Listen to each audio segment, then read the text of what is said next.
All right, so get this. We're going deep on The Simpsons today. Oh, yeah. But not like, the usual stuff. Like, forget the couch gags, forget the catchphrase. yeah, the catchphrases. Yeah. We're talking about dialogue dominance. Okay. Like, who actually, really controls the conversation. Interesting. Yeah. We got this data, right? And it looked at, seasons 1 through 26. Wow, that's a lot of Simpsons. I know, right? And it shows who, really holds the power of words in Springfield. Right, I'm intrigued. And trust me, the results are, mind-blowing. You ready for this? In the data skies, we take our flight. Trends and numbers come to life. Colors and charts, they dance and play. Showing truth in a visual way. In GenderDecoded, we uncover truths and stories like no other. In the data waves we find the secret maps of humankind.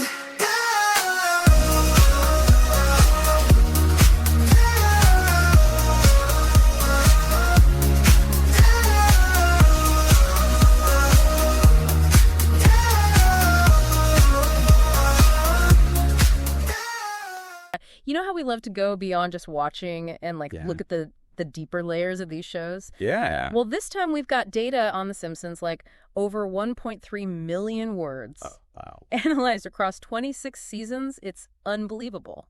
That's impressive. Yeah, it is. And so we're going to use that to really figure out, who runs Springfield. Well, that's a good question. Right. If you think about it, you'd think, oh, it's probably, spread kind of evenly. Yeah. You'd think, the family, maybe? Yeah, the Simpson family. Yeah. But it's actually not the case at all. Oh, really? That's interesting. Yeah. So using this data, it turns out there's, a king of the castle.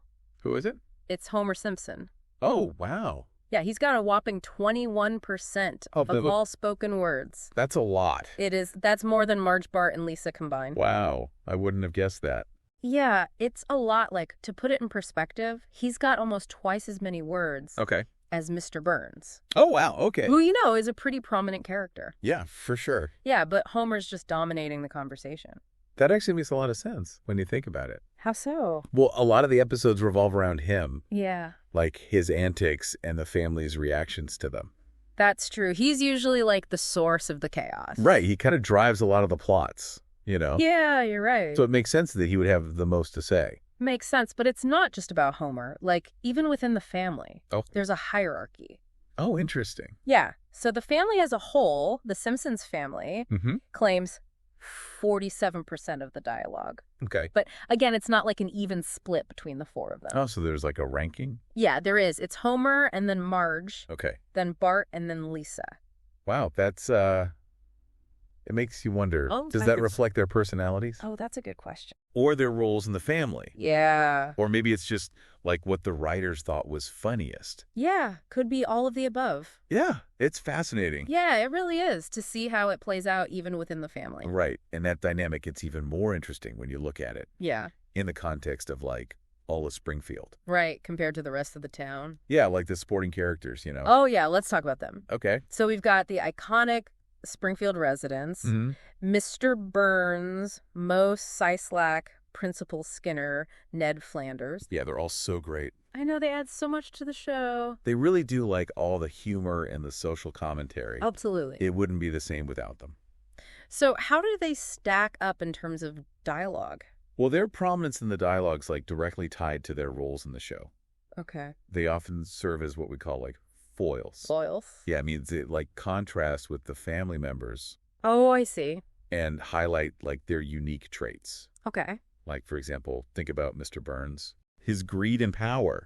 And then compare that to Homer, who just wants simple things. Right, very different motivations. Exactly. It creates that comedic tension. Makes sense. So they're essential parts of the Springfield ecosystem. Yeah. And their word counts definitely reflect that. Okay, so then if we look at the top 50 supporting characters by word count. Okay.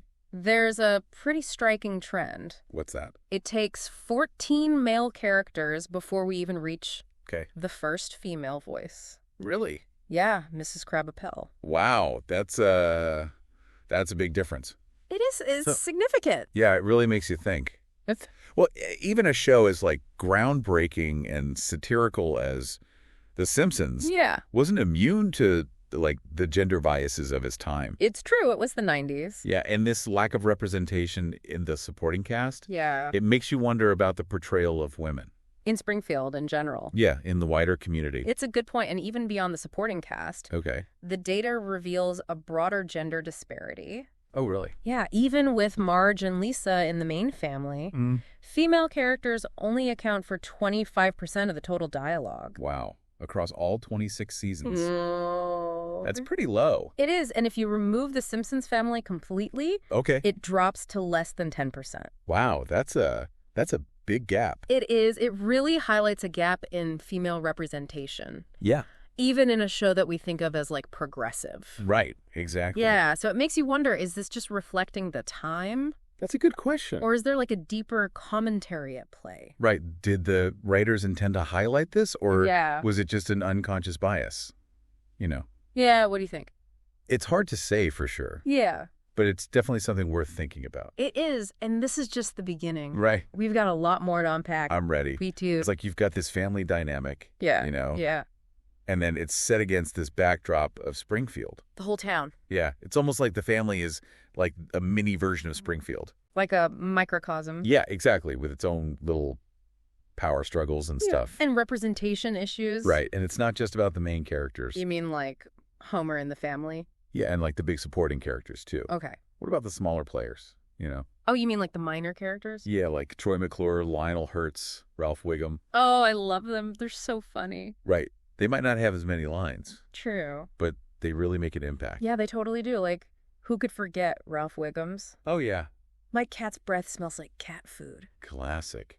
See, they become like cultural icons. Yeah, even with just a few lines. Exactly. It shows how good the writers were. At creating those voices. Yeah, even for the smallest characters. They're all so distinct. And memorable. Yeah, like they each add something special. It's like they're adding a little spice to the whole show. I like that analogy. Yeah, so we've talked about the main characters, the supporting cast, even those little bit parts. Yeah. What does it all tell us about Springfield?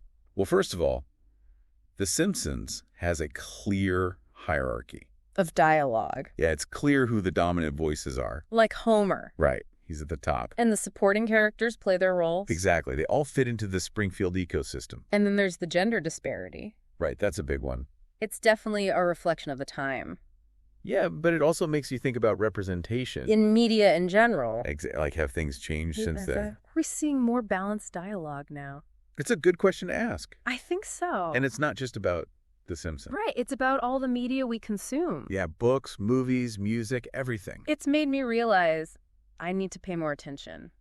To what? To who's speaking and how much. It's a good exercise. It is. It can reveal a lot. About the messages the creators are sending. Even if they don't realize it. Exactly. It's like a hidden language. I like that. So keep an eye out for it. I will. I never thought it'd be like analyzing word counts.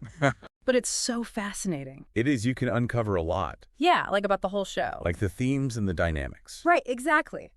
So before we wrap up, Oh. Any key takeaways for our listeners? Well, I hope this made you think about dialogue. Like how important it is. Yeah, like who gets to speak. And how much. Right. It can tell you a lot about power. And social norms and even like hidden messages. Yeah, even if the creators didn't intend them. It's like reading between the lines. Exactly. So what else should we be thinking about? Well, try applying this to other stuff you watch. Oh, like other shows? Yeah, or movies, books, even music. Okay. Pay attention to the dialogue who's talking. And how much they're talking. Yeah, you might be surprised. So basically, become more aware. Yes. Be a conscious consumer of media. Ask questions, don't just passively watch. Exactly. This deep dive has been eye-opening. I'm glad to hear that. I feel like I'll never watch TV the same way again. I hope so, in a good way. Definitely in a good way. And I hope you learned something new about The Simpsons. Oh, yeah, for sure. Even if you're a big fan. Yeah, there's always more to discover. Exactly. So keep exploring, keep questioning. And keep those deep dives going. Absolutely.